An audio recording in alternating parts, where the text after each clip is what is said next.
Olá, amigos que acompanham o Ambiente e Construção de Janeiro aqui pela Band. Aliás, um verão de muito calor e poucas chuvas no começo de 2015. Os reservatórios de água ainda estão baixos e alguns focos de queimada ainda podem ser vistos. Por este motivo, nós buscamos em nossos arquivos um programa de novembro que mostra a falta de chuva e as suas consequências. Na oportunidade, estivemos em Juiz de Fora. A cidade mantém um racionamento desde aquela época. Mostramos também como o Corpo de Bombeiros combate os incêndios florestais. O Ambiente e Construção está começando e conta com a sua companhia. Fiquem conosco!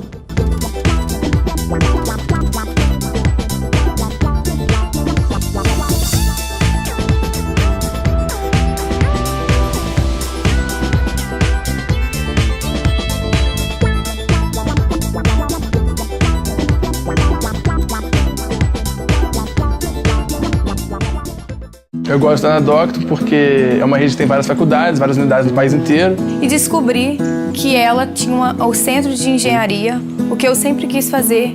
Após uma pesquisa, eu constatei que a Docton tem percentuais excelentes de aprovação na ordem. Depois você entra numa rede de ensino superior, a cabeça abre, muda muita coisa, né? Nós da Docton queremos ser o parceiro ideal em sua formação. Entre em nosso site, fique por dentro de tudo e se inscreva no vestibular. Meu sucesso começa aqui.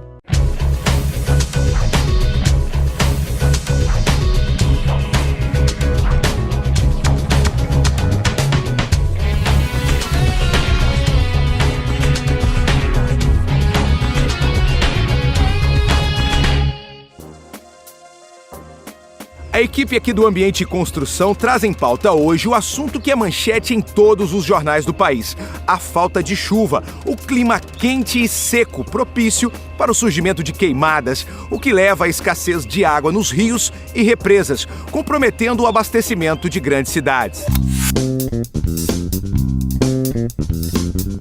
Um clima quente e seco, os termômetros lá em cima, com calor insuportável, o consumo de água acaba aumentando. Justamente quando os reservatórios estão mais baixos. Tudo isso por falta dela, a abençoada chuva. Esta semana ela deu as caras, mas ainda foi pouco para quem passou um período tão longo de estiagem. Afinal, por que está demorando tanto para chover? Quem responde é o meteorologista do Instituto Tempo-Clima de Contagem. Tivemos aí nos últimos 2 anos, especificamente, massas de ar seco que provocaram um bloqueio sobre o sudeste do país. Consequentemente, as frentes frias não conseguiram chegar com maior frequência e também o fluxo de umidade que vem da Amazônia, que reforça as chuvas aqui no sudeste do país, ele também ficou não configurou nos últimos 2 anos, dando aí o fenômeno denominado Zona de Convergência do Atlântico Sul, que é um fenômeno meteorológico capaz de provocar chuvas por 3 ou 4 dias consecutivos. Como nós não tivemos essa formação desses fenômenos nos meses de verão, principalmente dezembro e janeiro, consequentemente nós tivemos aí pouca precipitação, principalmente nos estados de Minas Gerais, estado de São Paulo, Espírito Santo, Rio de Janeiro, além do estado de Goiás, toda essa área do centro-oeste. E aí, com a falta de chuva constante, os reservatórios de abastecimento de água ficam cada vez mais baixos, provocando racionamento e fazendo a população pensar. E as queimadas, que este ano dobrou na Zona da Mata? Nós estivemos no Corpo de Bombeiros, que registrou um número alarmante de focos de incêndio desde o período de estiagem. Neste ano, 2014, nós tivemos muitas ocorrências. Nós combatemos a 920 incêndios. É um número muito expressivo se comparado ao ano passado, que foram 426 incêndios. Esse vento quente e seco, ele proporciona condições favoráveis para o surgimento de focos de calor e, consequentemente, queimadas sobre o sudeste do país. Um dos fatores que tivemos esse ano especificamente foi o alto déficit de umidade de chuva, e, consequentemente, o solo muito seco, que foi agravado aí ao longo que chegamos até o meados e final da estação chuvosa. Além de todo o prejuízo material que qualquer incêndio provoca, no caso da queimada de áreas florestais, ainda tem o prejuízo ambiental. Então qualquer centelha, qualquer fagulha, qualquer início de fogo pode dar origem a um grande incêndio e daí uma grande destruição. As queimadas nós temos para nós que são verdadeiros desastres ecológicos. Elas desgastam o solo, provocam erosões, elas diminuem as nascentes dos rios, elas acabam com a fauna, com a flora, matando os nossos animais, destruindo as nossas plantas, a nossa vegetação como um todo.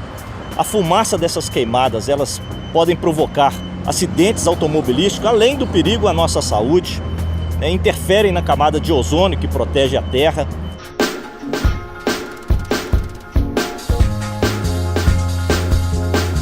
As queimadas, assim como inúmeros outros desastres e crimes ambientais, prejudicam a natureza, com consequências diretas em nossas vidas.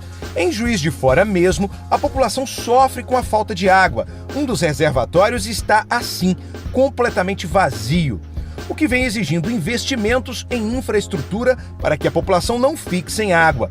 Mesmo assim, foi necessário adotar um regime de racionamento, com rodízio que restringe o abastecimento de 8 horas da manhã às 6 da tarde.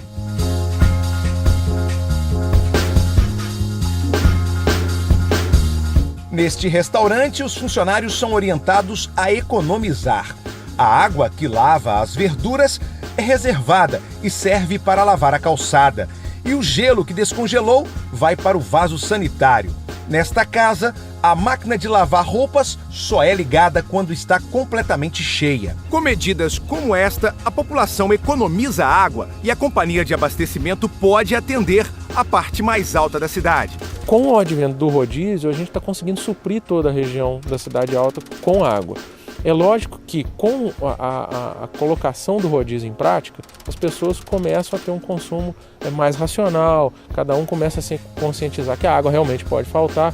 Isso ajuda nessa operação de distribuição na Cidade Alta. Mas o rodízio ele teve também o objetivo de universalizar isso, distribuir o problema com toda a cidade.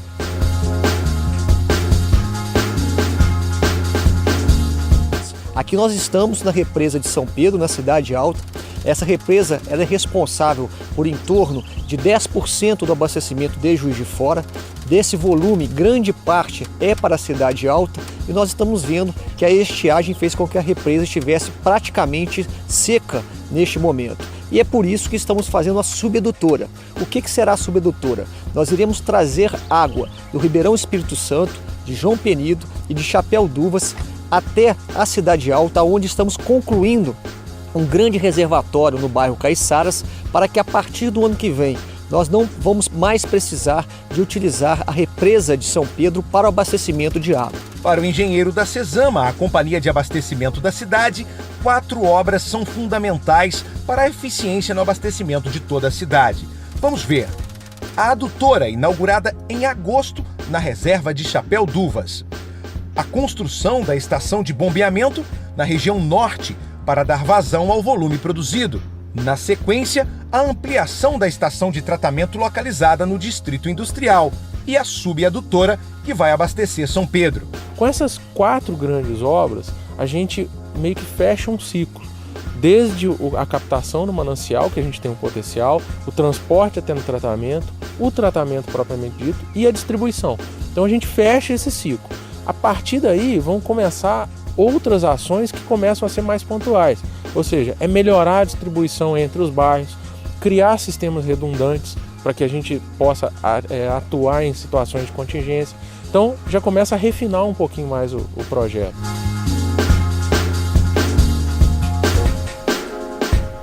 Com estas obras, a cidade vai consumir a reserva de 2 mananciais, bombeando água das represas Dr. João Penido e Chapéu d'Uvas. A partir de 2015, nós vamos poder utilizar os 2 reservatórios e, com isso, vamos proteger mais também João Penido. E é uma garantia de água por mais 25 a 30 anos na nossa cidade. Então, os investimentos estão sendo realizados, as obras estão sendo inauguradas e pretendemos em 2015 estar com um sistema de operação muito eficiente para garantir água para a população de Juiz de Fora. Potencialmente a gente tem um manancial fantástico. A gente fala ao longo do tempo aí de que a gente está seguro por 30 anos em termos de manancial. Por quê? Porque o volume que tem lá o volume de água que tem lá, considerando a legislação vigente, a outorga concedida e todos esses aspectos ambientais, ainda assim provavelmente a cidade não vai crescer em 30 anos em demanda para a gente consumir todo aquele manancial lá.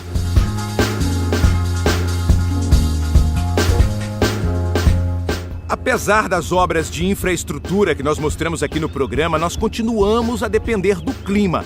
Esta semana o tempo deu uma melhorada, mas nós queremos saber dos meteorologistas se vai continuar chovendo. Mas este é um assunto para o próximo bloco. Fiquem conosco.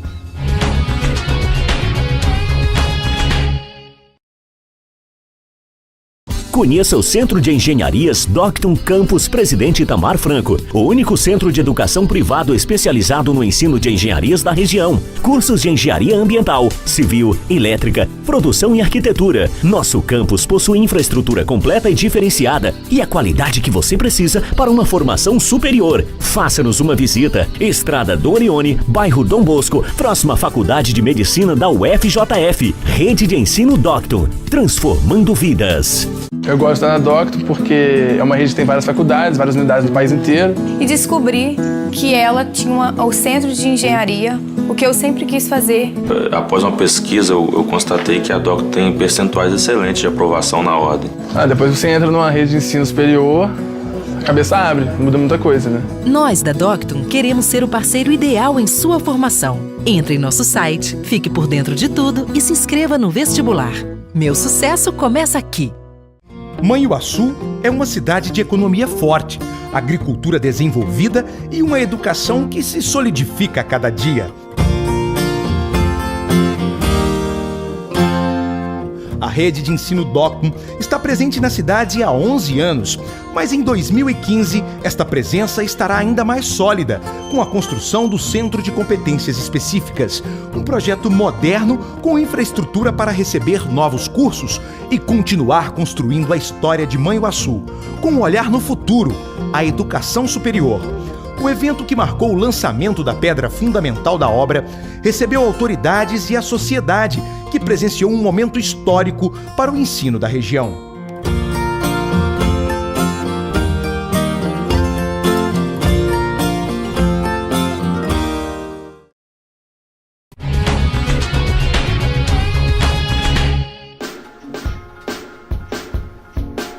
No programa de hoje, a seca que atinge o sudeste brasileiro. Aqui, às margens do Rio Doce, o cenário começa a mudar com as poucas chuvas desta semana, mas na zona da mata, o alerta continua.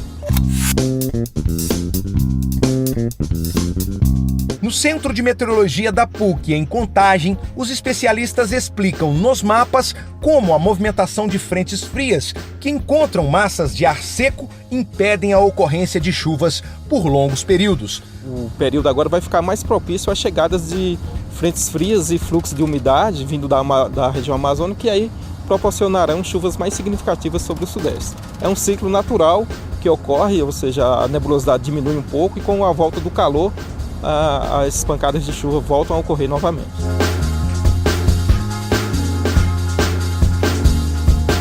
Nós começamos o programa de hoje com imagens tristes da Reserva São Pedro, na parte alta da cidade de Juiz de Fora. Mas agora nós podemos dar a notícia de que tanto esperávamos, a entrada do período chuvoso. Mas depois deste susto, é necessário pensar e racionalizar o uso da água. Pensar mesmo quantas vezes for necessário antes de desperdiçar.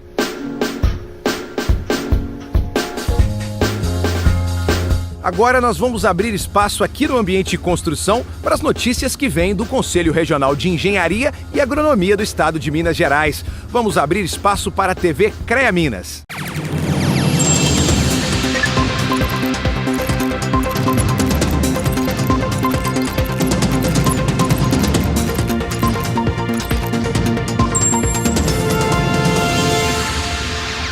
Olá, não perca o programa da TV CREA Minas. Veja um pouco do que a gente preparou para você. Uma noite de homenagens no CREA Minas marcou o fim do exercício de 2014. Um ano de eleições, de Copa do Mundo e de muito trabalho para os profissionais da área tecnológica, que contribuíram mais uma vez com o desenvolvimento científico e social do país. E o reconhecimento veio do Conselho e dos colegas que prestigiaram o momento marcado pelas homenagens.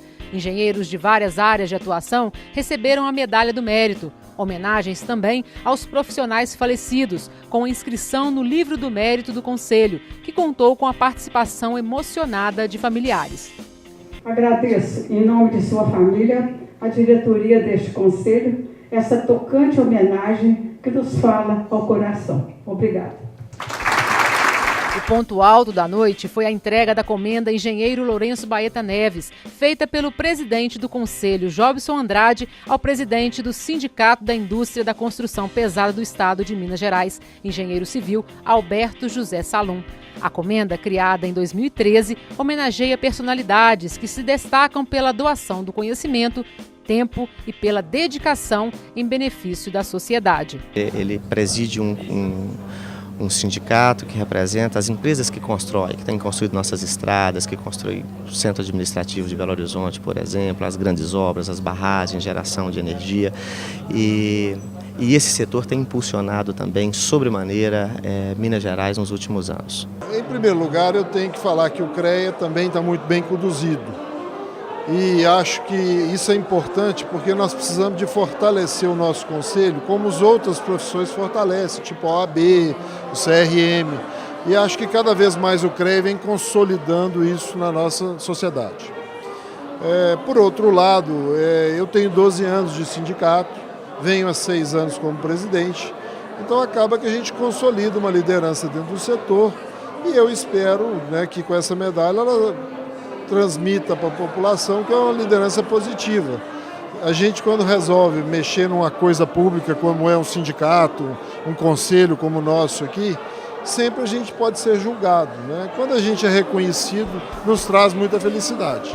A sessão solene deste ano também valorizou o trabalho e a dedicação dos conselheiros. A homenagem Conselheiro Destaque foi feita a 3 representantes das entidades de classe e das instituições de ensino, que se destacaram pela pontualidade, assiduidade e compromisso no cumprimento das atribuições. Ao final do evento, o presidente do Conselho também fez a entrega de um projeto de lei construído pelos conselheiros do CREA Minas ao deputado estadual Paulo Lamac.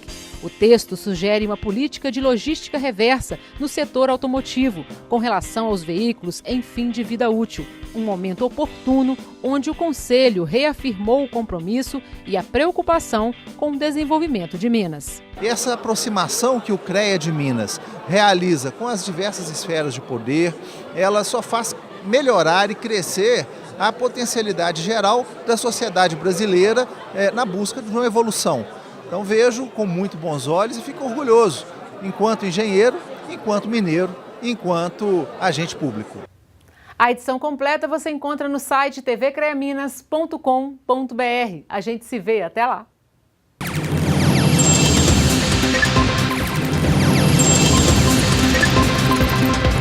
Esta foi a participação da TV CREA Minas no programa de hoje. E o Ambiente e Construção mostrou as consequências da falta de chuvas na região sudeste do país desde o meio do ano passado. Alguns focos de incêndios florestais ainda são registrados e o baixo nível dos reservatórios. A previsão do Instituto Meteorológico da PUC Minas para os próximos meses você pode ver em nosso site. O Ambiente e Construção fica por aqui e deixa um convite para a próxima semana, quando estaremos de volta com mais informação especializada aqui na tela da Band. Até lá!